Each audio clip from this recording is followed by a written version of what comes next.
குட்டீஸ், அம்மா பேசுகிறேம்மா. முறுக்கு செய்கிறது எப்படின்னு பார்க்கலாமா? வாங்கம்மா, வீடியோக்குள்ளே போகலாம். முறுக்கு செய்கிறதுக்கு 1/2 கிலோ பச்சை சேர்த்து நல்லா கழுவி ஊற வச்சுருங்கம்மா. 1 மணி நேரம் ஊறட்டம்மா. நல்லா மிக்சியில் அரைச்சி வச்சுருங்கம்மா. ஒரு 100 கிராம் உளுத்தம் பருப்பு எடுத்து நல்லா கழுவிட்டு அதையும் பொன்னிறமாக வறுத்துருங்க. ஒரு 50 கிராம் பீங்கலரிசி எடுத்து அதையும் கழுவி வறுத்து எடுத்துருங்கம்மா. அதே கடாயில் அரைச்சி வச்ச மாவை நல்லா வறுத்துருங்க. வறுத்துட்டு மணல் போல் வரணுமா, அது தூக்கிட்டு பாருங்கள். ஜல்லிக்கரண்டியில் தூக்கி பார்த்திங்கன்னா கொட்டணும். அப்படி அந்த மாவு வந்து போய் நல்லா வறுத்து ரெடி ஆகிடுச்சின்னு அர்த்தம்மா. அதை நல்லா எடுத்து ஆற வச்சுங்கம்மா. இதையும் நல்லா மிக்ஸி ஜாரில் போட்டு நல்லா அரைச்சிட்டு ஜெலிச்சிடுங்க. இதுவும் மிக்சியில் அரைச்செல்லாம் கொஞ்சம் சூடாக இருக்கும். இதுவும் நல்லா ஆறிட்டம்மா. ஆறிட்டு 2 மாவு ஆறின பிறகு ஒரு கடாயில் எண்ணெய் ஊற்றி வச்சுருங்கம்மா. வச்சுட்டு இந்த 2 மாவையும் நல்லா பிசைஞ்சுங்கம்மா. ஒரு ஸ்பூனு பட்டர் போட்டுங்கம்மா. பட்டர் போட்டு ஒரு ஸ்பூன் எள்ளு போட்டுங்க. சிறிதளவு சீரகம் உப்பு தேவைக்கேற்ற மாதிரி போட்டுருங்க. பெருங்காயமும் போட்டுருங்க. போட்டு காசனை எண்ணெய் ஊற்றி நல்லா பிசைஞ்சிருங்கம்மா. கை கட்டி இல்லாத பிசைஞ்சிட்டுங்கம்மா. பிசைஞ்சு வச்சுருங்க. நல்லா தண்ணி ஊற்றி கொஞ்சம் கொஞ்சமாக தண்ணி ஊற்றி சப்பாத்தி மாவு பதத்துக்கு பிசைங்க. ரொம்ப பிசைந்து 1 மணி நேரம்லாம் வச்சுட்டு போகிறீங்கம்மா. மாவு புளிச்சு போயிடும். முறுக்கு வந்து கலர் மாறிடணும்மா.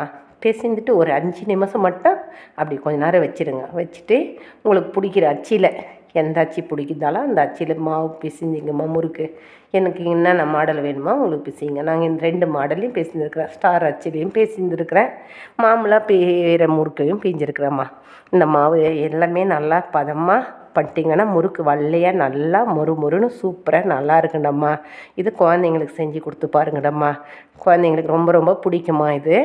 இந்த மாவையே 1 கிலோ அரிசி கூட அரைச்சி அந்த நல்லா முன்னால் கூட வச்சுக்கிங்களாம். வச்சுட்டிங்கன்னா எப்போனாலும் அடிக்கடி 10 முறுக்கு கூட ஓணுன்ற போது செஞ்சு கொடுத்துக்கலாம். அரைச்சி வச்சுக்கங்கம்மா. பதம் பண்ணிவிட்டு 1 கிலோ அரிசி போட்டு நல்லா ஊற வச்சுட்டுங்க. 2 மணி நேரம் ஊறட்டும். ஊறிட்டு நல்லா வெயிலில் காய வச்சு எடுத்துங்கம்மா. அது கூட 200 கிராம் உளுத்தம்பருப்பு 100 கிராம் பீங்கலரிசி போட்டு அரைச்சி வச்சிங்கம்மா. அரைச்சி வச்சிட்டிங்கன்னா அடிக்கடிக்கு அப்பப்போ முறுக்கு சுட்டு கொடுத்துக்கலாம் குழந்தைங்களுக்கு. எடுத்து வச்சிங்கன்னா நிறைய சுட்டால் கூட நமுத்து போயிடும். நீங்கள் வேணுன்ற போது சுட்டுக்கலாம். பஜ்ஜி போண்டால் நம்ம வீட்டில் சுடல அதே மாதிரி சுட்டு கொடுத்துக்கலாமா முறுக்கு. அது ரொம்ப நல்லா இருக்குண்டம்மா. சுட்டு வச்சு மாவு பதம் பண்ணி வச்சு பாருங்கடம்மா. அது பண்ணிட்டு ஸ்டார் முறுக்கும் செஞ்சுங்க.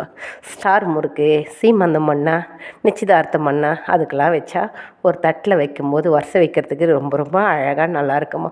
உங்களுக்கு எவ்வளோ பேர் சைஸ் கூட செஞ்சுக்கலாமா.